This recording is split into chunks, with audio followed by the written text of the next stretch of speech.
There are moments inside the British royal world when a seemingly ordinary administrative decision suddenly becomes a subject of intense speculation. And this is one of those moments. A claim circulating online has raised a dramatic question. Was Queen Camilla somehow shut out of an important decision connected to the royal foundation, and did tensions rise behind the scenes as a result? The headline is explosive. Camilla furiously storms. Staff reveal she was shockingly excluded from royal foundation vote.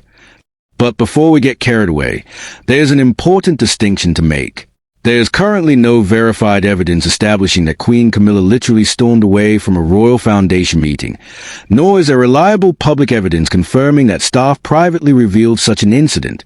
What we can examine, however, is the real structure of the royal foundation, who controls it, why Queen Camilla is not one of its current principals, and why any suggestion of a disagreement over its governance would immediately attract enormous attention.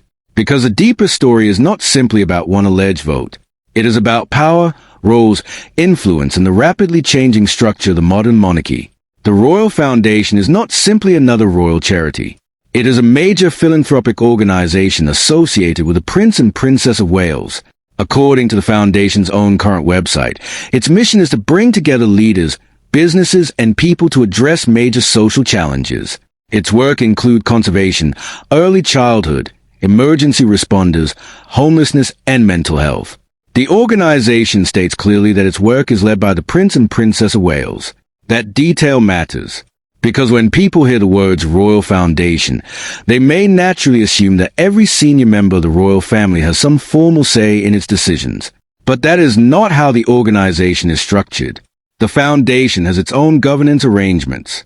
Its official team page identifies a board of trustees responsible for strategic direction, governance, oversight, and fundraising. The trustees meet regularly and are legally accountable for the organization's work. And Queen Camilla is not listed among those trustees. That does not mean she has been dramatically removed. It does not prove she was deliberately excluded from a particular vote. And it certainly does not prove that she walked out in anger. But it does explain why a claim about Camilla being excluded from a Royal Foundation decision can sound plausible to viewers who are unfamiliar with the Foundation's actual structure. The reality is more complicated. The Royal Foundation's history is closely connected with Prince William and Catherine. The organization developed as an important vehicle for their charitable work, particularly around issues that have become central to their public identities. Today, the Foundation describes William and Catherine as its principals. Prince William's work has included conservation, mental health, homelessness, and the fight against illegal wildlife trafficking. Catherine has developed the Center for Early Childhood and has focused heavily on the importance of the early years. This gives the organization a distinct identity. It is not designed as a general governing body for the entire royal family. And that distinction could be crucial when examining the explosive claim involving Camilla. So where did the story come from? At present, the precise allegation that Camilla was shockingly excluded from a Royal Foundation vote is not supported by a verified public record that I could find. There is also no credible public evidence confirming that staff members witnessed or reported an angry walkout. That means viewers should be extremely careful with claims presented as breaking royal fact. But that doesn't make the underlying question uninteresting. In fact, it may make it more interesting. Because there's a very real institutional divide between different royal households, foundations, and charitable organizations. The King and Queen have their own official responsibilities. The Prince and Princess of Wales have their own household and charitable priorities. And other members of the royal family have their own patronages, organizations, and areas of responsibility. That separation is increasingly important as the monarchy attempts to operate with a smaller working royal group. So imagine for a moment that an important foundation decision is being discussed. There are trustees around the table. There are senior executives. There are financial considerations. There are long-term strategic plans. And there are the priorities of the organization's principles. A decision is put forward. A vote takes place. And someone outside that formal structure does not participate. That, by itself, would not necessarily be a scandal. It could simply be governance. But once the person involved is Queen Camilla, the public interpretation changes dramatically, because Camilla occupies an extraordinary position. She is the Queen. She is the wife of King Charles III. She is one of the most senior members of the monarchy. And yet not every royal institution is automatically hazed to control. That distinction is easy to miss. Royal titles and organizational authority are not always the same thing. A person can be one of the most senior figures in the monarchy without having a formal vote on the board of a particular charitable organization. And this is where the sensational headline begins to collide with the documented facts. The Royal Foundation's current leadership structure points firmly toward William and Catherine. Its official website says the organization is led by them and identifies them as its principals. Meanwhile, the trustees have formal legal responsibilities. This means that a decision made within that structure would not necessarily require the participation of the Queen. So if Camilla was not involved in a particular vote, that alone would not demonstrate a palace feud. It would not establish hostility between Camilla and Catherine. It would not prove William was attempting to sideline his stepmother. And it would not demonstrate that Camilla had been stripped of influence. Nevertheless, the idea is powerful because it touches a much bigger question. Who controls the future direction of the monarchy? For years, the public has watched the balance between Charles, Camilla, William, and Catherine evolve. Charles is king. Camilla is queen. William is heir to the throne. Catherine is a future queen. Their public responsibilities overlap in some areas, but their institutional roles remain distinct. And as William moves closer to the throne, organizations associated with him and Catherine naturally become increasingly significant. The Royal Foundation is therefore more than a charity in the eyes of royal watchers. It is also a window into the future priorities of the next generation. Its work provides clues about what William and Catherine consider important. Its leadership structure demonstrates where responsibility lies. And its programs show how the future king and queen are building their own public identities. That is why even an ordinary governance decision can become surrounded by speculation. If Camilla were genuinely excluded from a vote she expected to participate in, that would certainly raise questions. But without evidence, it would be irresponsible to turn that possibility into a confirmed royal confrontation. There is another important detail. The Foundation's leadership team is not composed simply of royal relatives. It includes professionals responsible for finance, operations, research, partnerships, people and culture, communications, and major program areas. The organization's current team includes a chief executive, executive directors, and other senior professionals. Its trustees carry formal governance responsibilities. That means decisions are not simply made because one royal says so. There are institutional processes. There are legal responsibilities. There are professional staff. And there are long-term strategic objectives. So when a dramatic online story claims that staff revealed something shocking, the obvious question should be, which staff? What did they actually say? Where was the statement published? Was it attributed to a named source? Was it independently confirmed? Or is the claim simply being repeated from one anonymous account to another? Those questions matter enormously, because royal stories can travel at extraordinary speed. A rumor can begin with an unverified social media post. Another account repeats it. A headline becomes more dramatic. Then the next version describes speculation as a report. Eventually, the original uncertainty disappears completely. Suddenly, an allegation becomes presented as fact. And that is precisely why this story needs to be examined carefully. There is no question that the British monarchy contained competing responsibilities, different households, and carefully defined organizational structures. There is also no question that William and Catherine's Royal Foundation is a powerful institution within their working lives. But the specific allegation that Camilla was excluded from a Royal Foundation vote and then furiously stormed off remains unverified. And perhaps that is the most important revelation of all.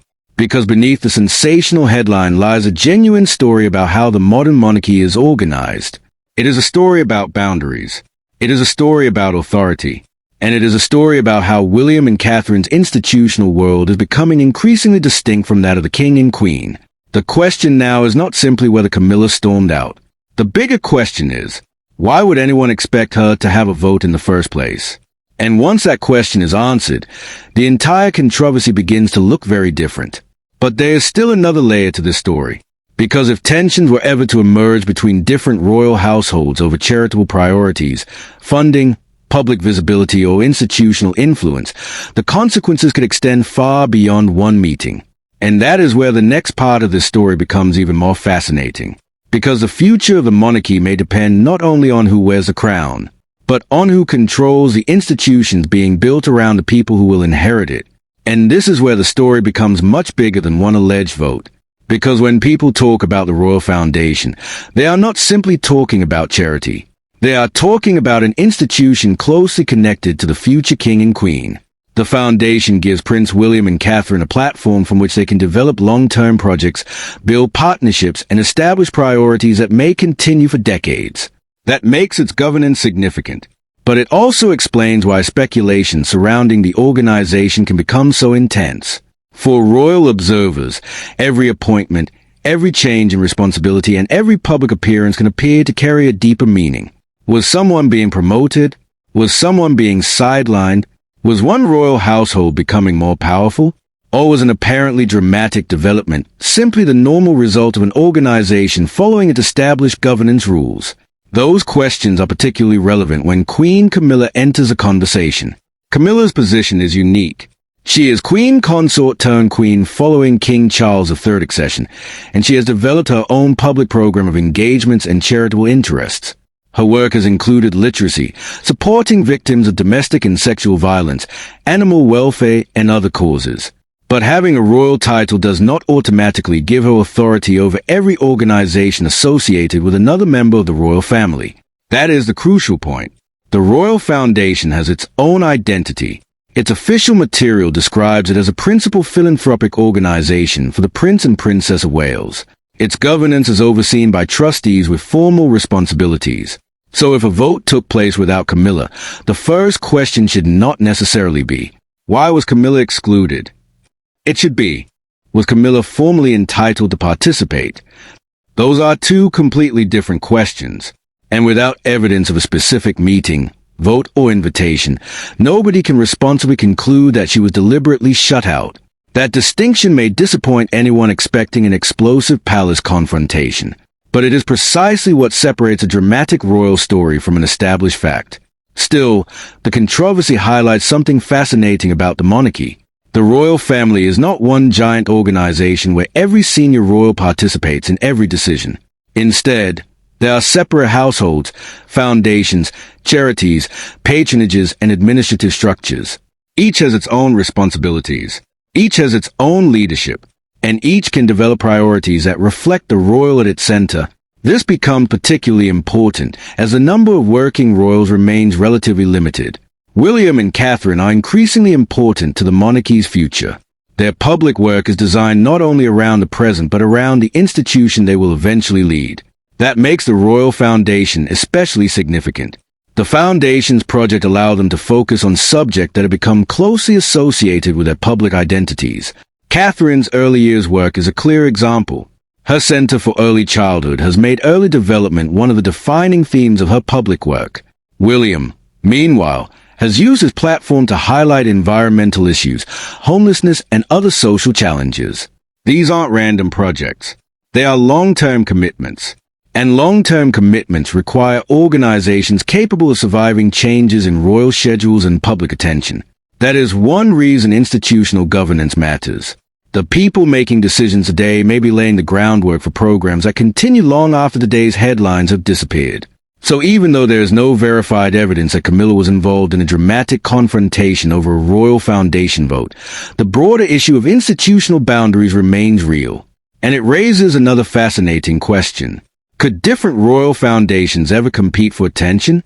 Not necessarily in an open or hostile way, but simply because public attention, donations, media coverage, and royal engagements are limited. Imagine two senior royal households working on similar charitable themes. One is associated with the king and queen. Another is associated with the Prince and Princess of Wales. Both want to attract major partners. Both want their campaigns to succeed. Both want public support. There could naturally be moments when priorities overlap. That doesn't mean there is a feud. It means a monarchy is a complex institution, and complexity can easily be mistaken for conflict. This is especially true online. A photograph of a royal looking serious can become evidence of anger. A missing appearance can become evidence of exclusion. A change in seating arrangement can become evidence of a power struggle. And an ordinary administrative decision can suddenly become a supposed royal crisis. The phrase staff reveal is particularly powerful. It suggests that insiders have exposed something hidden. But unless those staff members are identified or their claims are independently verified, the phrase should be treated cautiously. Anonymous sourcing can sometimes be legitimate in journalism, but anonymous claims also require scrutiny. What was actually said? When was it said? To whom?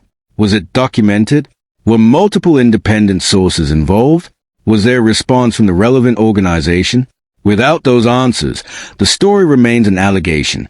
And that is particularly important when discussing members of the royal family, whose public images can be significantly affected by sensational reporting. There is another reason to be cautious. A claim that Camilla was excluded from a vote might be interpreted as a personal insult, but institutional exclusion and personal exclusion are not the same thing. A person can be outside a board's voting structure without being personally rejected. For example, if a foundation's trustees are responsible for a particular decision, someone who is not a trustee would not normally vote simply because they happen to be a senior public figure. That is governance. It is not necessarily hostility. And this is why the Royal Foundation's own description of its structure is so important.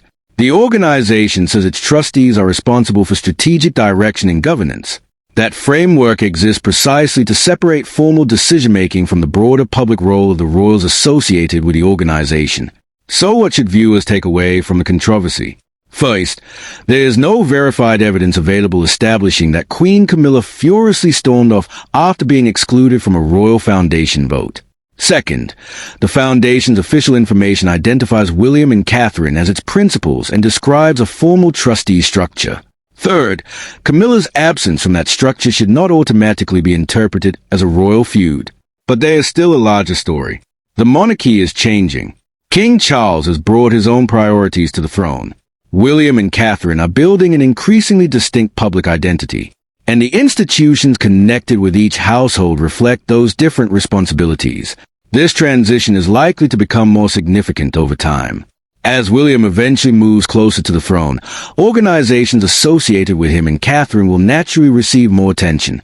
Their charitable priorities may influence how the public sees the next generation of monarchy. Their partnerships may create long-term relationships with businesses, governments, and philanthropic organizations. And their causes may become part of the legacy they eventually leave behind. That means today's governance decisions can have tomorrow's consequences. And perhaps that is why stories about royal foundations generate such intense interest. People understand that the monarchy is not frozen in place. It is evolving.